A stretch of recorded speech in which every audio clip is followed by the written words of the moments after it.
as I mentioned, lots of things happening over this weekend. You had Jake Paul and Nate Diaz. You had a UFC card. You had, as we mentioned, a Collision with Rampage. But I don't want Impact Wrestling to get forgotten over this weekend, because while we were in Detroit, if there was one segment I was told I need to go back and watch, it is the resurrection of Eric Young, which was described to me.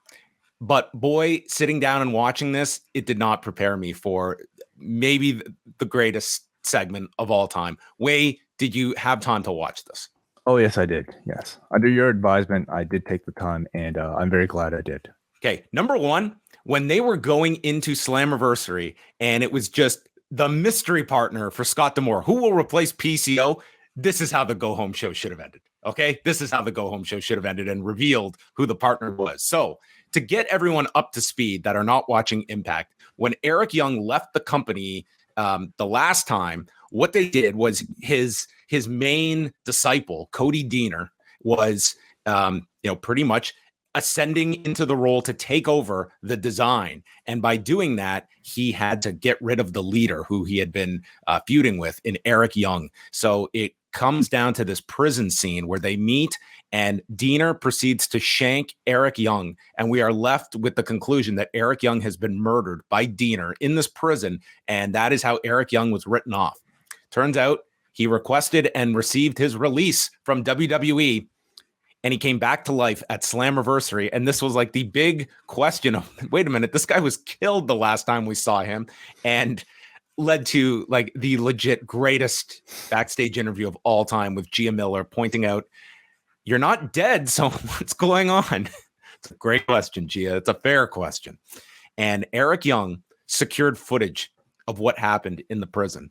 So what I'm going to say is that the next time, we have nothing to stand on when it ever comes to the invisible camera, okay? Because this just was incomprehensible that we had an accomplice here, an accessory here to this crime that shot this beautiful HD footage and got close-ups of Eric Young, and then unless it must have just been a drone maybe that followed him out of this prison and over on his motorcycle.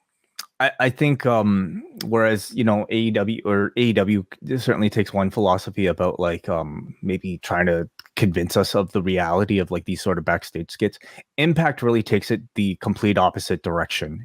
They are, and I think for a long time have not shied away from these sort of like, I hate to throw the word around, but like cinematics, cinema type of backstage segments. And they really did put the stamp on those with the going back to the final deletion and everything like that. And they did, listen, when Impact was on its deathbed, that final deletion stuff was a morsel of life into that company when that happened in 2016. So, I mean, listen, they are something so different that I feel they, like, there is, I always applaud being different. But I look at this, and this is, to me, like, I saw almost no reaction to this. So I don't know what that says about the fact that are people desensitized to this, or is this just a case of Impact is so below the radar that are not even watching this? Because this would be World War III online if WWE did this angle,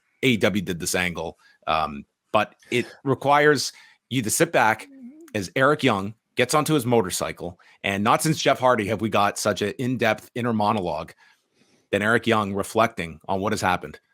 Life, death, total opposites, but one can't exist without the other. What is it to die? What is it to live?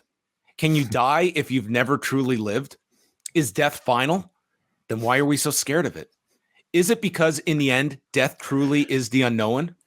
Death is inevitable. It's the end game, the curtain call, the last thing any of us will know. Death can be a gateway. Death can be a reward. Death can be beautiful. But I ain't fucking dead yet. I've lived 1,000 lives during my time in this business. And if I have it my way, I'm going to live 1,000 more. A man can be killed. A body can be disposed of. Flesh, it can be removed. But an idea is eternal. An idea can live forever. I'm more than a name, more than life, more than death. I am an idea, and I will live forever. Mm-hmm. So, segment of the year. Where do I start?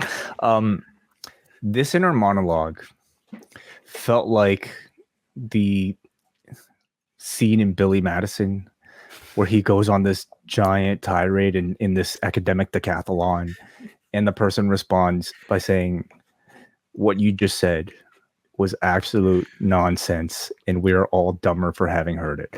This felt like they had to write themselves out of this hole of a character, essentially dying. And what they came up with was a lot of words. It probably sounded really good if you weren't paying attention, but thank you for captioning it, John, because it made, sense to somebody, I suppose. But I think he should get like a tattoo on his back of the. Actually, there's no room on his back for this. Actually, if you see, he's pretty inked up. Yeah. I give them a whole lot of credit for trying to explain how somebody can come back from the dead, because I don't. There are points for at least addressing this, as opposed to he's just back ended the and show we're just with going to ignore this. This is the main event. Like they ended the show. The whole show was built around this. I appreciate the level of production. I appreciate the fact that they're willing to play, and they're willing to just like take risks. And this is certainly risk, and I don't know if it garners like positive press for Impact, or if it's another one of those things that you just kind of point and laugh. But they have to do different things. They have to get people talking somehow. I don't think they should be shooting for indifference.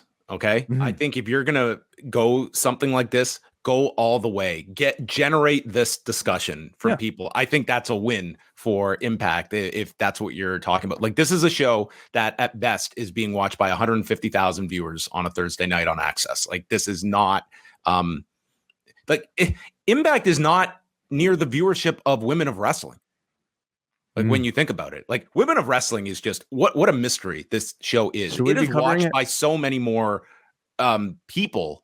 And to this day, I have never gotten a tweet, an email, any form of reaction to this show. I mean, are the people watching it not your traditional wrestling fans that might be listening to a podcast like this? I don't know who these people are, Way. I don't know who they are, but it's a significant enough number. Yeah. Okay. I hope they follow up on this somehow. I mean, I feel like a lot of this brought you back in. This has got you watching Impact. I mean, if they get more ridiculous, yeah, why not? Hey, like, we were probably saying the same thing about the final deletion, weren't we? No, that was pretty. I recall everyone like applauding, like it was dumb, but it won everyone over by, I would say, like 5 minutes into that thing. Like, it was really well done, and it was definitely attention sorely needed for Impact at the time.